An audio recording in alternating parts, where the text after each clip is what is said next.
Hello student, आज इस video lecture में हम क्लास 10th की एक्सरसाइज 3.5 के फोर्थ क्वेश्चन को हल करेंगे। इसमें जो आपका फोर्थ क्वेश्चन दिया है उसमें आपको 5 पार्ट दिए गए हैं। जिसका फर्स्ट पार्ट है उसमें दिया है एक छात्रावास के मासिक व्यय का एक भाग नियत है तथा शेष इस पर निर्भर करता है कि छात्र ने कितने दिन भोजन लिया। जब एक विद्यार्थी ए को जो 20 दिन भोजन करता है 1000 रुपये छात्रावास के व्यय के लिए अदा करने पड़ते हैं, जबकि एक विद्यार्थी बी को जो 26 दिन भोजन करता है छात्रावास के व्यय के लिए 1180 रुपये अदा करने पड़ते हैं। तो नियत व्यय और प्रतिदिन के भोजन का मूल्य ज्ञात कीजिए।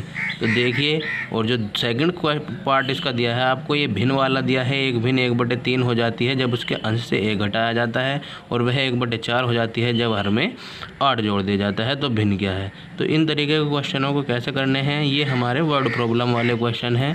ठीक है, तो इन्हीं से पहले हमें समीकरण बनानी है और उसके बाद उनके मान निकालने हैं। तो चलिए कैसे करते हैं।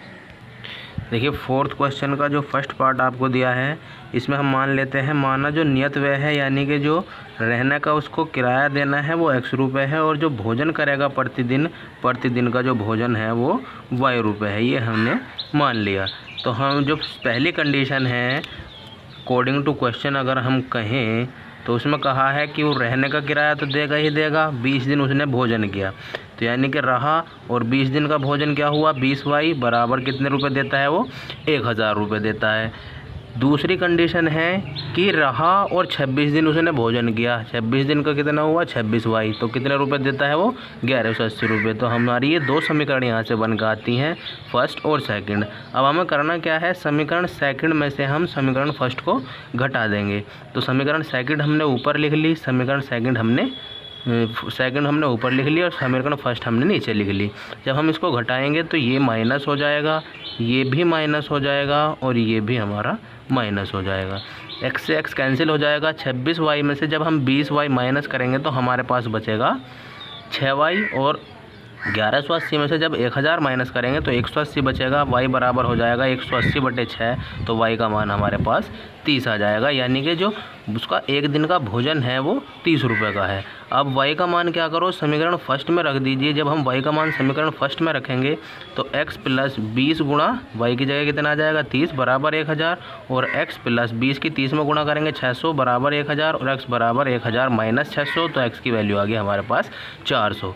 तो जो उसका रहने का किराया है वो 400 रुपये है, और जो प्रतिदिन भोजन करेगा वो क्या है, उसका 30 रुपये का है। ठीक है, यही हमें इसमें फाइंड आउट करना था। इसी क्वेश्चन का जो सेकंड पार्ट दिया गया है आपको, इसमें हम मान लेते हैं, माना जो हमारी भिन्न है वो x/y है।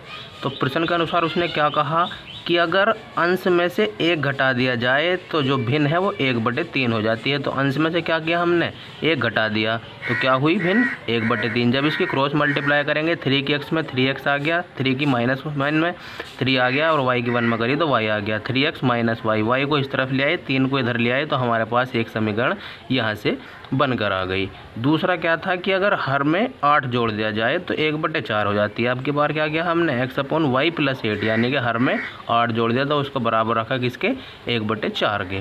तो 4 की x मल्टीप्लाई करेंगे 4x आ जाएगा, और y + 8 की 1 में मल्टीप्लाई करेंगे तो y + 8 ही आ जाएगा, और 4x y इस तरफ जाएगा तो माइनस का y हो जाएगा बराबर 8। इस तरीके से ये आपके पास दो समीकरण बन जाती हैं। अब इन दोनों समीकरणों को आपको हल करके x और y की वैल्यू निकालनी है। जो वैल्यू आएगी उसको x और y की जगह पर रख देना है, तो आपके पास एक भिन्न आ जाएगी। ये आगे का पार्ट आपको अपने आप सोल्व करना है।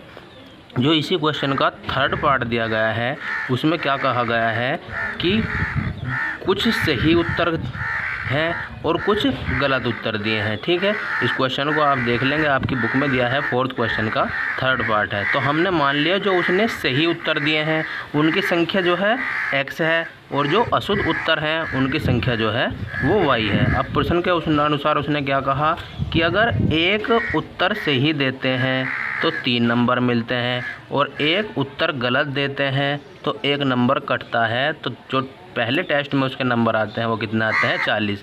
तो 1 नंबर के 3 अंक हैं तो 3x हो गया, और जो कट रहे हैं यानी कि अशुद्ध उत्तर हैं वो कितने हैं y, और y में कट रहे कितने अंक हैं 1, तो 3x - y बराबर 40, समीकरण 1 बनी। दूसरी कंडीशन में क्या कहा कि एक प्रश्न सही करने पर 4 अंक मिलते हैं और एक प्रश्न गलत करने पर 2 अंक काटे जाते हैं। तो 4x माइनस 2y दूसरे टेस्ट में कितने नंबर आए उसके 50। अब इन्हीं दोनों समीकरणों को आप जब सोल्व करेंगे तो यहाँ से x और y की वैल्यू निकल कर आएंगी और x और y की वैल्यू निकलने के बाद जब ये वैल्यू निकल कर आ जाएंगी तो हमें क्या निकालना है, हमें निकालना है प्रश्नों की संख्या। हमें टोटल प्रश्नों की संख्या निकालनी है और टोटल प्रश्नों की संख्या क्या होंगी, जो सही उत्तर दिए वो भी प्रश्न ही थे यानी कि x, और जो गलत उत्तर दिए गए वो भी क्या थे तो वो भी प्रश्न ही।